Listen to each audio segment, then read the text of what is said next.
अशुभ भाव, जिन अशुभ भावों की वजह से जीव संसार में परिभ्रमण करता है, इन अशुभ भावों की वजह से संसार के दुखों को झेलता है, लेकिन इन अशुभ भावों को छोड़ने का पुरुषार्थ नहीं करता। ये सबसे बड़ी व्यवस्था। इन अशुभ भावों की जब चर्चा होती है तो कल हम जिस चर्चा कर रहे थे ध्यान, अर्थ रौद्र ध्यान। अर्थ रौद्र ध्यान एक ऐसा ध्यान है जिसकी वजह से जीव संसार की चतुर्गति के भ्रमण करता है।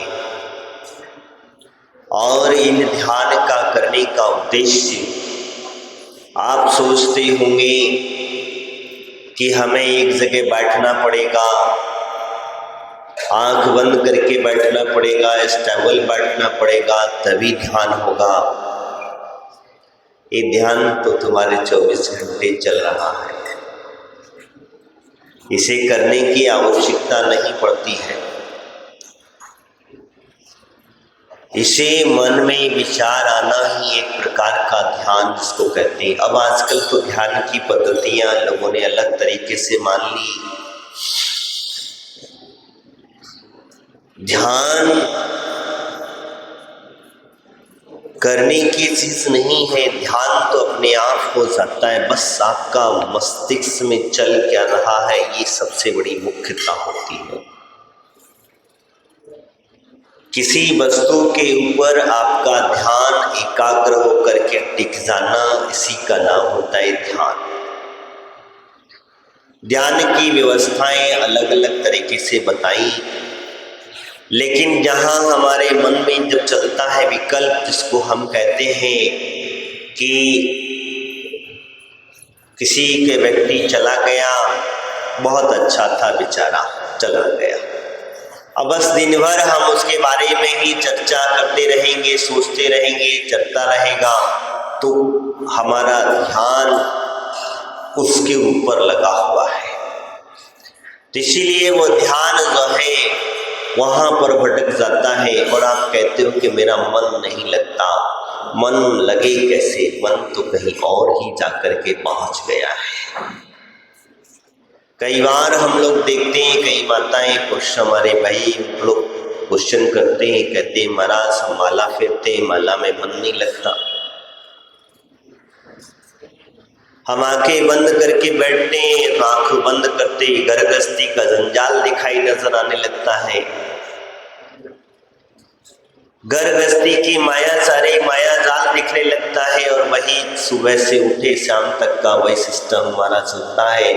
और तो यही तो है अर्थ और रौद्र ध्यान। जो अर्थ के पीछे भागा वो अर्थ ध्यान, और जो दुखी होता रहा वो रौद्र ध्यान। संसार की होने की व्यवस्था को नहीं समझ सका, कर्म की व्यवस्था को नहीं समझा सका, क्योंकि आयु कर्म जहां समाप्त होने वाला था वो चल गया। कोई रोक सकता है? रोक पाएगा?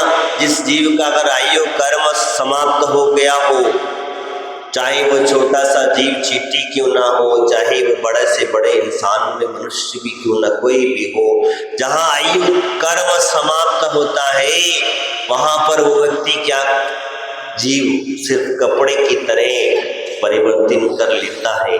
लेकिन हम क्या करते हैं, हम उस जीव को याद करते, उस जीव को नहीं याद करते, उस जीव के शरीर को याद करते हैं।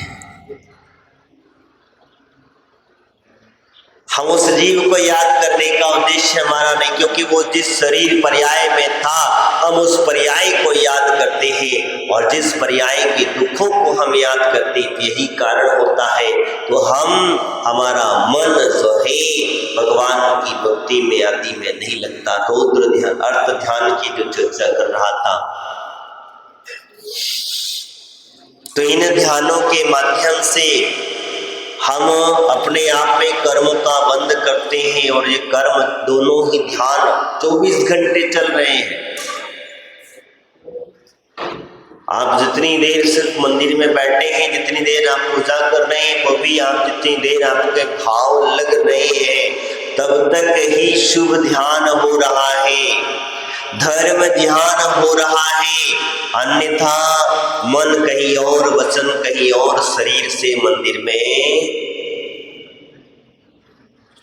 शरीर से मात्र हम मंदिर में बैठे हुए हैं, तो इससे धर्म ध्यान मत समझ लेना, अपने आप को तुम धर्मात्मा मत समझ लेना कि खाली मात्र हमारा शरीर चल रहा है, शरीर बैठा है मंदिर में और चर्चा हो रही कहीं और की, माला फिर रही है नमोकार मंत्र की, मुख में राम, बगल में चुरी, आंखें देख रही हैं कौन क्या कर रहा है, कैसा जा रहा है, कैसा आ रहा है, बस हो गया काम तमाम।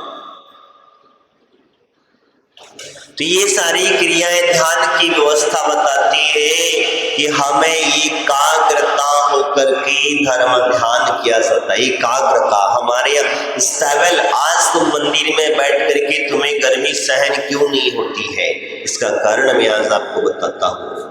आप सोचते हैं कि इतनी गर्मी, इतनी गर्मी, ठंडी हुई तो ठंडी, बहुत ठंडी, बहुत ठंडी, क्योंकि तुम्हारा मन एकाग्र नहीं है, तुम्हारे मन की अंदर में चल विचलता लगी हुई है। मैं आपसे पूछता हूँ, जब जीवात्मा शरीर से निकल जाता है तो क्या उसे सर्दी गर्मी कुछ महसूस होता है? होता है क्या? नहीं होता ना, पक्का ईमानदारी के साथ।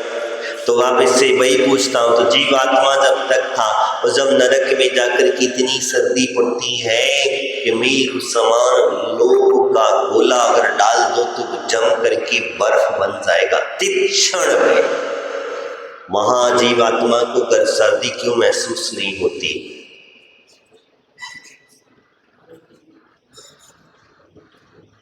वहां क्यों नहीं महसूस होती? वहां भी तो महसूस होना चाहिए, लेकिन बड़ा मस्त रहता है। जीव तो वही था, जब मनुष्य पर्याय में था तब तो सर्दी कर रहा था। वही जीव वहां से निकल करके नरक गया तो क्या हुआ? सर्दी गायब। गर्मी है, गर्मी है, गर्मी कहता है, लेकिन मैं मानता हूं, मैं नहीं कहता नहीं, हाँ, हमने अपने मन को जब तक काबू में नहीं रखेंगे तब तक ही इसका भास होता रहेगा, और जब तक भास होगा ये अपने देख, क्योंकि गर्मी जब नरक में जाओगे तो मेहरू के समान लोहा पिघल करके पानी बन जाएगा। कुछ नरक की व्यवस्था ऐसी भी है। तब वहां पर क्या करोगे? एसी लाओगे, कूलर लाओगे, पंखा लाओगे, क्या लाओगे? और कहां से आएगा? चिल्लाते रहो। मिलने वाला है? बताओ, मिलने वाला है क्या? हाँ, मिलने वाला है? नहीं मिलने वाला।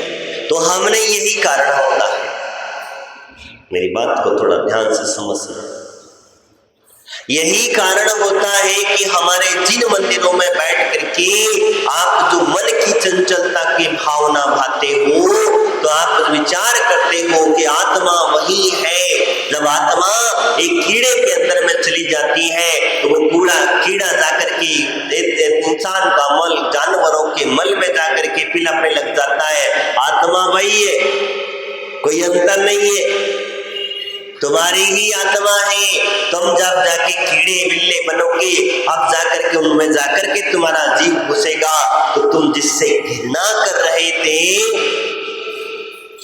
क्या कर रहे थे? जिससे तुम घृणा कर रहे थे, और वहीं जाकर के तुम्हारा जन्म जब होगा तब तो उसमें बड़ा आनंद आएगा। क्या बड़ा आनंद आएगा आपको? एक घटना बता देता हूं, उसे याद आई इसलिए बता रहा हूं। एक राजा था, राजा जंगल में भ्रमण कर रहा था, और भ्रमण करते करते उसे एक मुनिराज के दर्शन हुए। दर्शन किए। उसे दर्शन करने के बाद में मणिराज के मुख से निकल गया कि तुम्हारी 7 दिन की आयु शेष बची। कितनी? 7 दिन की आयु शेष बची और 7 दिन के पश्चात आप अपने ही मल में जाकर के कीड़ा बनने वाले हो। क्या बनने वाले हो? मल का कीड़ा बनने वाले हो। और वहां से निकल करके तुम फला पर्याय में जाओगे। वहां से निकल के वहां उसने महाराज जी को बुद्धि ज्ञान था तो उन्होंने सारी उसकी पर्याय बता दी। अब बताइए वहां पर का ठीक, तो एक काम करना, वो क्या करना?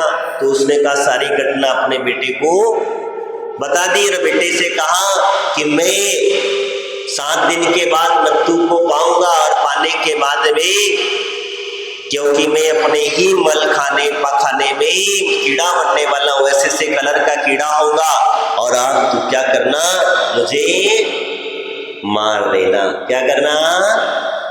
मार देना। तब क्या हुआ? पिता चल गए, संस्कार हुआ। कुछ दिन के बाद पिता की बात याद आई, पाखाने में गया, कीड़ा निकला, कीड़ा हुआ, देखा कि वाकई में वही कीड़ा है। अब वो कहता है पिताजी बाहर निकलो, तुम्हें मुक्ति देना है। क्या कहना है? पिताजी बाहर निकलो, तुम्हें मुक्ति देना है। अब पिताजी कहे बाहर निकले। पिताजी जैसे ही वो तलवार उठाने उसको मारने की कोशिश करे, वो और अंदर जाकर के घुस जाता है, फिर बाहर निकालता है, फिर घुस जाता है, फिर बाहर निकालता, फिर घुस जाता है।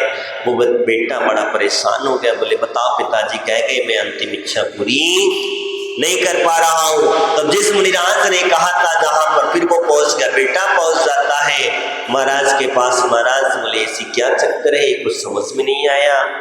तो बेटा एक कर्म की माया है, जीव जिस गति में जाता है उसी गति का हो सकता है, उसी गति में, उसी पर्याय में उसे आनंद होता है।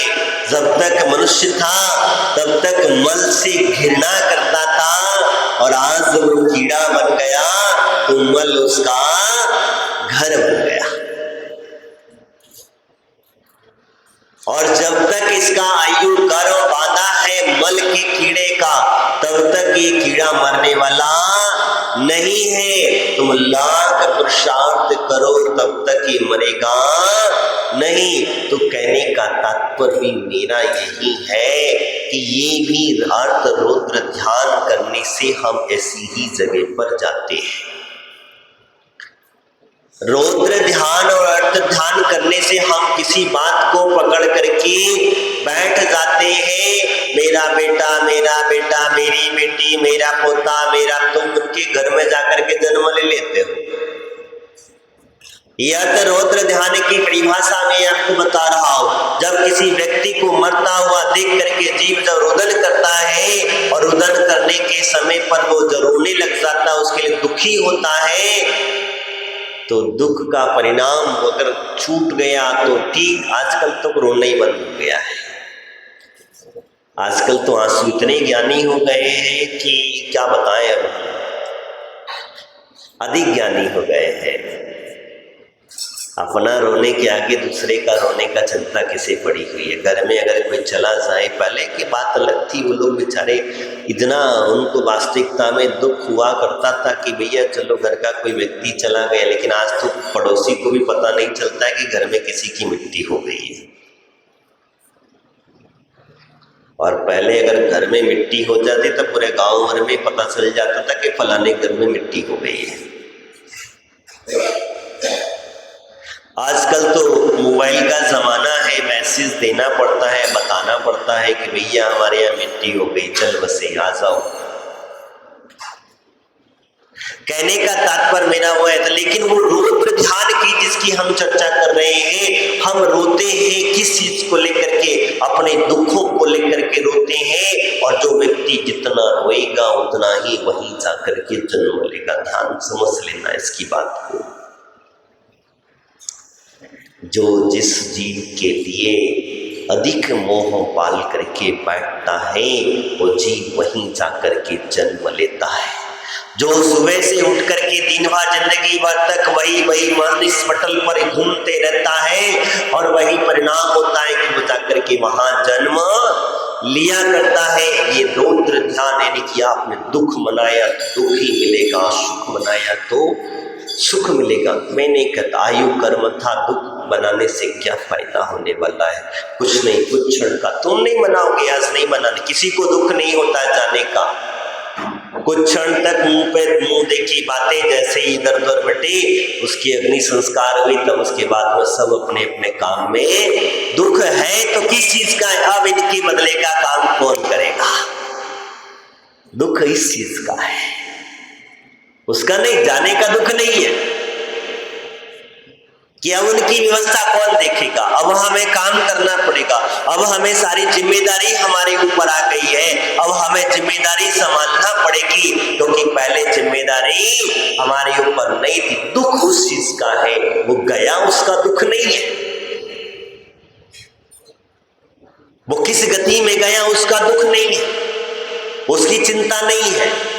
और हमने अंत समय में अपने ही मोह माया के चक्कर में उस जीव की गति दुर्गति कर दी।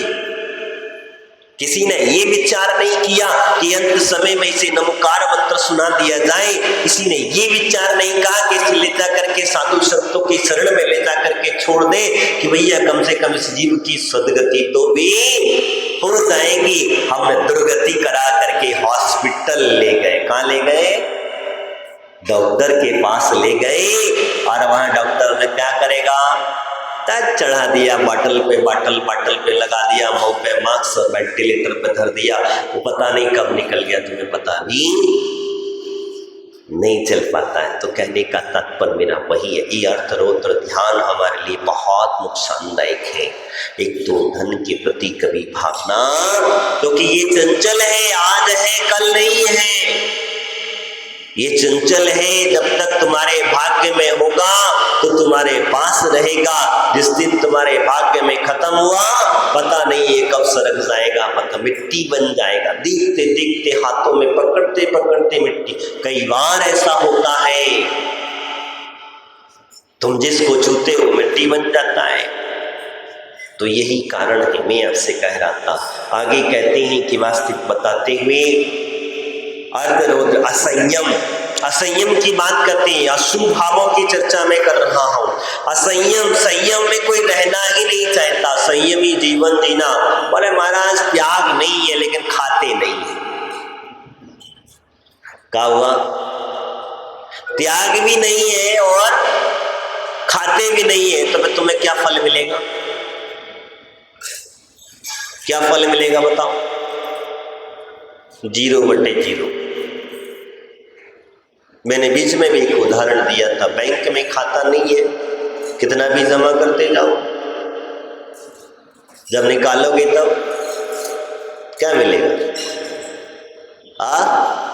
कुछ मिलेगा? नहीं मिलेगा। इसी प्रकार से हमारे आचार्य भगवंत कहते हैं, अगर तुम नहीं खाते हो, आपका अभ्यास अगर बढ़ गया है तो आप उसका नियम कर लेना, और अगर नियम नहीं किया है और नहीं भी खाते हो तो खाओ अथवा ना खाओ, आपको उसका दोष लग रहा है। आप खाओ अथवा ना खाओ, आप कोई भी द्रव्य का उपयोग करो अथवा ना करो, आपको उसका दोष लग रहा है। ये बात पक्का ध्यान रख लेना। आप भविष्य की चिंता करते हैं, आप अपने रिश्तेदारों की चिंता करते हैं, आप अपने दोस्तों की चिंता करते हैं, लेकिन क्या कभी आपने अपनी स्वयं की चिंता करी? हमारे आचार्य भगवंत कहते हैं कि असंयमी जीवन अगर करोड़ कोड़ा कोड़ी सागर का भी मिले तो बेकार है, और संयमी जीवन अगर एक अंतर्मूर्त का भी मिल जाए तो वो सबसे ज्यादा श्रेष्ठ है। कौन सा जीवन चाहिए बताओ? कोड़ा कोड़ी वर्ष का और एक 48 मिनट एक अंतर्मूर्त, एक मुहूर्त का भी अगर तुम्हें 2 घड़ी का भी अगर जीवन मिल गया तो तुम्हारा जीवन धन्य हो जाता है। तो आप बताओ, आपको कौन सा जीवन सही मानते संयमी या संयमी। और हम संयम पालते हैं तो संयम पालने का उद्देश्य यही होता है कि आप जितने जीवों की हिंसा से बच जाओगे उतना ही तुम्हें ऊपर उठ जाओगे, और जितनी ज्यादा हिंसा करोगे उतने ही ज्यादा तुम नीचे गिरते चले जाओगे, क्योंकि तुम जिस जीव का घात कर रहे हो वो तुम्हारा घात अवश्य करने वाला है, या फिर तुम्हारा उसने घात किया होगा, इस वजह से तुम उसका घात कर रहे हो, तुम उसके लिए घात कर रहे हो। इसी की व्यवस्था को कहते हैं, इसीलिए कहा जाता है कि अहंकार में व्यक्ति कहता है असंयम की मैं जो चर्चा कर रहा था, तो हमारे जीवन में असंयम पनपना ही नहीं चाहिए। अब असंयम होता क्या है? खाने पीने पर, खाने पीने का संयम, खाने पीने का संयम जानते हो क्या? खाने पीने का संयम क्या? वक्ष वक्ष का ज्ञान होना चाहिए, इससे तुम भगवान धर्म तुम्हारा होगा वो एक तरफ है, पुण्य का संचय होगा वो तुम्हारा एक तरफ है, लेकिन तुम स्वयं अस्वस्थ नहीं होगे, ये बात ध्यान रखना। जैसे एक एग्जाम्पल के तौर पर मैं बताता हूं कि आप दिन भर खाते हो, खाते कि नहीं खाते? दिन भर सुबह से लेकर के शाम तक आपका मुंह चलता रहता है, थोड़ा थोड़ा थोड़ा थोड़ा थोड़ा थोड़ा आप डालते जाते हो। आपको फिर बुढ़ापे में क्या होता? बुढ़ापे में क्या होता? थोड़ा थोड़ा खा के थोड़ी थोड़ी बीमारियों को बुलाना प्रारंभ कर दिया जाता है। मैं हमेशा कहता हूँ हम अपने जिह्वा पर संयम नहीं पाल पा, हम संयम नहीं पालते, जिह्वा को कंट्रोल में नहीं कर पाते, और जब जिह्वा को कंट्रोल में नहीं कर पाते हैं तो शरीर के अंदर में जितनी भी बीमारियां होती है ये जिह्वा का असंयम की बदौलत ही होती है। पेट कभी खाना नहीं मांगता, पेट कभी स्वाद नहीं मांगता, पेट कभी बक्ष वक्ष की व्यवस्था न उसे तो जो भर दोगे वो अंदर ग्रहण कर लेगा। अच्छा भरोगे तो भी ग्रहण कर लेगा, बुरा भरोगे तो भी ग्रहण, मना नहीं करेगा। मना कौन करता? मना कौन करता? जिह्वा इंद्रिय जो है वो मना करती है। जैसे मान के चलो किसी को मिर्ची खिला दो, मजा चखाए दो एक कटोरी भर के, क्यों भैया? मिर्ची तो मजा है, मिर्ची के बगैर तो खाना ही नहीं जाया जाता। क्या हुआ? मिर्ची गरम मसाला खिला दो, फिर क्या होगा? क्या होगा? पेट पकड़ के भागते ना। तो तुमने जीवा को स्वाद देने के लिए किसका नुकसान करा? और जीवा पर अगर संयम होता, जीवा पर संयम होता कि नहीं भाई इतनी मिर्ची हम नहीं खाएंगे, इतना मसाला हम नहीं खाएंगे, तो तुम्हारा पेट खराब होता क्या? होता क्या? यही कारण हमारे यहाँ जो 5 इंद्रियां कही गई है, ये पांचों इंद्रियों के ऊपर संयम बरतने की बात कही है, और पांचों की पांचों इंद्रियां अगर संयम में जीते हैं तो ध्यान रखना आपका दुर्गति कोई बचाने वाला नहीं है। अरे हम तो यहाँ तक जानते हैं कि बुढ़े बुढ़े हो गए, 60-65 साल की उम्र होते जा रही है, तभी ब्रह्मचर्य व्रत के नाम पर 200 दूर खड़े रहते हैं। ऐसे ऐसे लोग देखे हमने, ऐसे ऐसे लोगों को हमने देखा है। आंखों को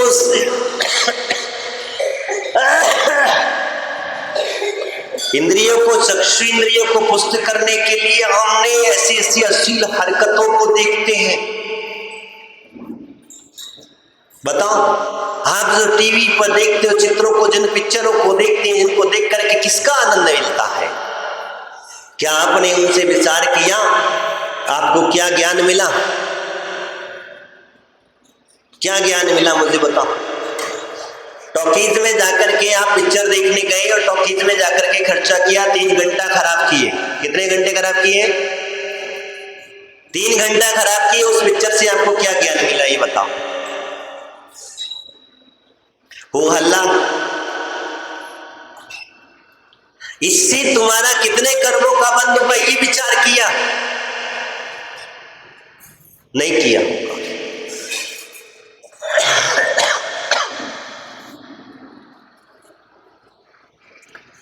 इतनी कर्म, क्योंकि भाव तुम्हारे उस पिक्चर में लगे। किस में लगे थे? उस पिक्चर के अंदर में तुम्हारे भाव लगे थे। और जब भाव लगे हुए थे तो वो किसी को मार रहा है, क्योंकि वो तो नौटंकी होती है, एक नाटक होता है, लेकिन भाव तुम आनंद मना रहे थे। क्या कर रहे थे? क्या कर रहे थे तुम लोग?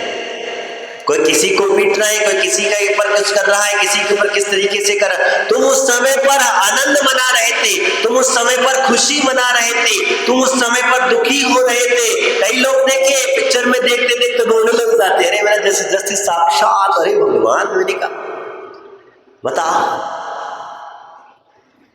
ऐसी स्थितियां होती हैं। तो मैं जिस असंयम की बात कर रहा था, चक्षु इंद्रिय का संयम है, आप उस समय पर संयम पाल लिया होता। अगर वही संयम क्या पाला होता? तुमने वो 3 घंटे अगर किसी साधु संत की सेवा कर ली होती, वो 3 घंटे भगवान की भक्ति कर ली होती, वो 3 घंटे किसी तीर्थ यात्रा पर निकाल दिए होते, वो 3 घंटे तुमने जिनवाणी का स्वाध्याय कर लिया होता, तो मुझे बताओ क्या मिलता?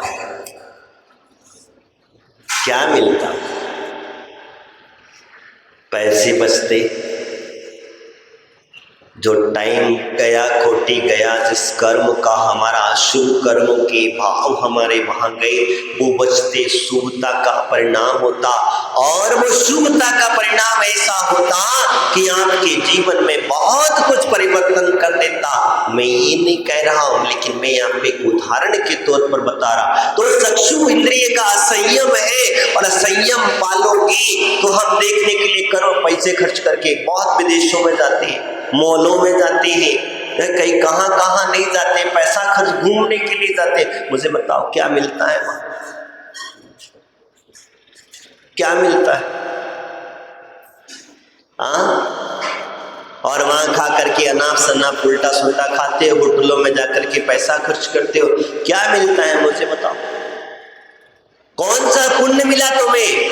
कौन सा आनंद मिला तुम्हें? कौन सा सुख मिला? अरे जो सुख आपको भास हुआ था वो भी दुख में परिवर्तित हो जाता है, क्योंकि यहाँ की गर्मी और वहां की सर्दी दोनों को मिक्स में घुसोगे तो क्या होगा? खाने के बाद बीमार, क्या हुआ? पैसा बर्बाद, समय बर्बाद, और अपन भी, शरीर भी बर्बाद अपने का। मेरा कहने का तात्पर्य यही है कि हम जिस असंयम में जी रहे हैं, इस जीने में देख देख करके किसको देखना है?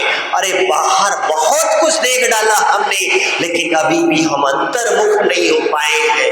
और जब तक अंतर्मुख नहीं हो पाओगे तब तक बाहर कितना भी खोजते रहना, कुछ भी खोजते रहना, वह आपको प्राप्त सुख अनुभव महसूस भी नहीं होगा।